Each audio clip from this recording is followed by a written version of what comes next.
Marami nga ang nagulat guys sa paglabas nga ng imahe na ito last IGMP. Dahil sa mula nga sa maliit na imahe last year, ay bigla nga siyang lumaki ngayong taon. Siya nga guys ang mahal na Birhen ng Kaysasay from Taal, Batangas. Dahil nga nakasanayan ng marami na taon-taon sa IGMP na siya ay maliit na imahen, marami ang nagulat at marami ang reaksyon na nakuha ng imahe na ito nang bigla nga siyang lumabas doon na ganitong kalaki. Iba't ibang komento nga natanggap ng imahen. Mayroong nagtaka, mayroon ngang sabi ko nga nagulat, at mayroon din namang natuwa.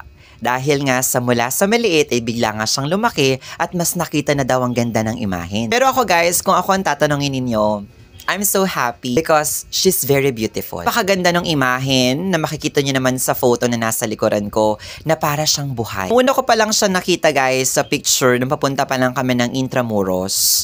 Gandang-ganda na ako sa kanya at manghang-mangha na ako. Una nga dahil nga lumaki nga siya, yes, nandoon na yon. And nung nakita ko yung face niya ng malapitan ay talaga namang sabi ko ang ganda.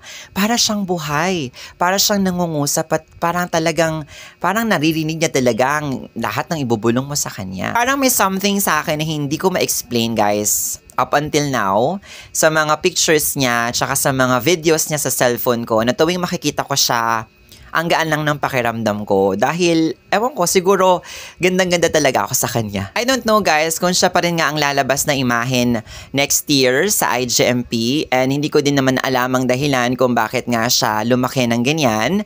Pero hopefully, sana makita ko siya ulit. Kayo guys, anong mga naging comment ninyo? Anong mga naging reactions ninyo nung nakita nyo nga itong imahe ng mahal na Birhen ng Kaysasay last IGMP? I-share nyo na yan sa ating comment section. So yun lang guys, thanks for watching, mag-ingat kayo palagi and God bless you all. Nag-enjoy ba kayo sa IGMP?